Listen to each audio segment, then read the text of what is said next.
पिछड़ों को लोगों ने पैर की जूती समझ लिया था, तो यहाँ से आवाज उठी थी और उसने मुल्क का धारा बदल दिया था।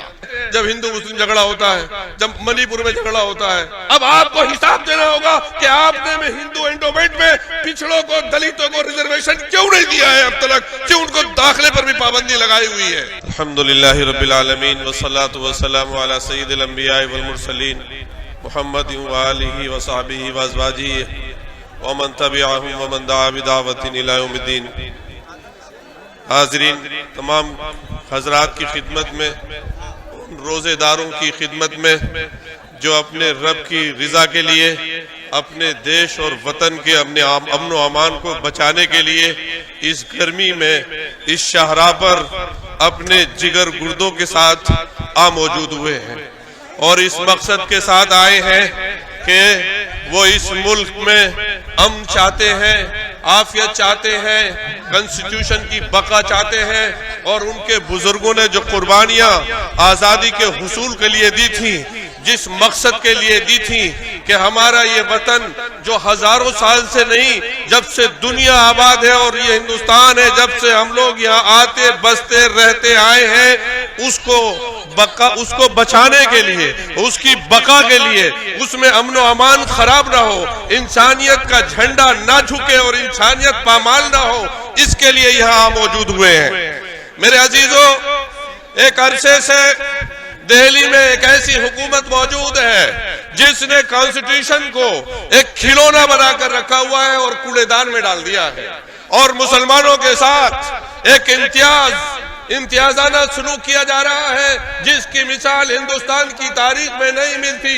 लेकिन मैं आज बिहार की सरजमीन पर जो जज्बा देख रहा हूं, जो जोश देख रहा हूं, अजीब बात है। ये वो धरती है, ये वो सरजमीन है जिसे मेरे बुजुर्गों ने ये कहा है कि उलमाए सादिकपुर की कुर्बानियां इतनी हैं कि जितनी सारे हिंदुस्तान की कुर्बानियां हैं, उलमाए सादिकपुर की कुर्बानियां उनसे कहीं ज्यादा है। मैंने खुद सुना है मौलाना अली मियां रहमतुल्लाह अलैह से। ये धरती जयप्रकाश नारायण की है। बिहार की सरजमीन ने हमेशा मुल्क को एक नजरियाती तौर पर, जब जब मुल्क भटका है, बिहार की सरजमीन ने उसकी रहनुमाई की है। हमें उम्मीद है आज एक ये पैगाम लेकर मोहतरम अदीब साहब और मुस्लिम पर्सनल लॉ बोर्ड जो यहाँ आए हैं, ये पैगाम हर घर, हर दर, हर दिल में पहुंचेगा। ये वही सरजमीन है कि जब पिछड़ों को लोगों ने पैर की जूती समझ लिया था, तो यहां से आवाज उठी थी और उसने मुल्क का धारा बदल दिया था। आज जो मुतवस्सित तबके हैं, दलित और आदिवासी समाज है और मुस्लिम समाज है, इनके ऊपर जो जुल्म और ज्यादती हो रही है, उसके लिए, उसके खिलाफ, उस ज्यादती के खिलाफ हम सबको मिलकर लड़ना होगा। और ये लड़ाई लंबी है मेरे अजीजों, ये लड़ाई लंबी है। इस लंबी लड़ाई के लिए अगर आपने रमजान में अपने रब से ये वादा किया है, तो आप खुश नसीब हैं कि आपके लिए साबिकून अव्वलून की तारीख लिखी जा रही है।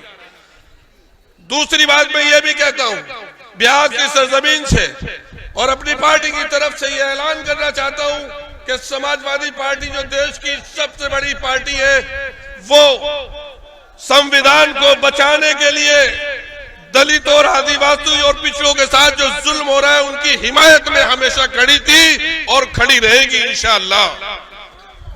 वही मेरे अजीजों, मैं बात खत्म कर रहा हूं कि यह लड़ाई लंबी है और इस लड़ाई में जान माल सब कुर्बानियां लड़ाई चाहती है। मुल्क आज नजरियाती तौर पर गुलामी में डूब गया है। लोगों को चाइना जो घुस रहा है वो नजर नहीं आता। एक ऐसी बदनसीबी का दौर है कि मुल्क के वजीर खारजा के सामने भारत के झंडे जलाए जाएं लंदन की सड़कों पर और उनके चेहरे नहीं बदलते। उनके चेहरे कब बदलते हैं? जब हिंदू मुस्लिम झगड़ा होता है, जब मणिपुर में झगड़ा होता है, जब अरे भाई आप लोग क्या कर रहे हैं, मुल्क को क्या तमाशा बना रखा है। इस मुल्क को बचाने के लिए, जिसकी आजादी के लिए हमारे बुजुर्गों ने कुर्बानी दी थी, सबको मिलकर इंशाअल्लाह लड़ाई लड़नी होगी। और बड़ी खुशी है, मैं मुबारकबाद देकर अपनी बात खत्म करता हूं कि मुस्लिम पर्सनल बोर्ड ने 17 रमजान को जंतर मंतर पर और फिर 24-25 रमजान को बिहार की सजीम सरजमीन से जो ऐलान किया है, ये ऐलान है कि अब ये लड़ाई संविधान को बचाने की हिंदू मुस्लिम एकता के साथ हर गली और कूचे में लड़ी जाएगी और कभी हम इससे पीछे नहीं हट सकते। इस पर कोई हम समझौता नहीं कर सकते। हमने कभी, जैसे मोहतरम अदीब साहब फरमा रहे थे, कभी हमने रिजर्वेशन नहीं मांगा, हमने कभी कोई चीज नहीं मांगी, लेकिन अब आप बात यहां तक पहुंच गई है, आप हमारे मजहब को मान रहे हो, उसमें दखलंदाजी कर रहे हो। अब आपको हिसाब देना होगा कि आपने में हिंदू एंडोमेंट में पिछड़ों को, दलितों को रिजर्वेशन क्यों नहीं दिया है अब तक, क्यों उनको दाखिले पर भी पाबंदी लगाई हुई है। इसलिए वो लोग भी अब उठे जिन्हें मंदिरों में दाखिले का हक नहीं मिलता, वो भी अपने हक के लिए आए और हिंदू एंडोमेंट में दाखिले का जवाज मांगे।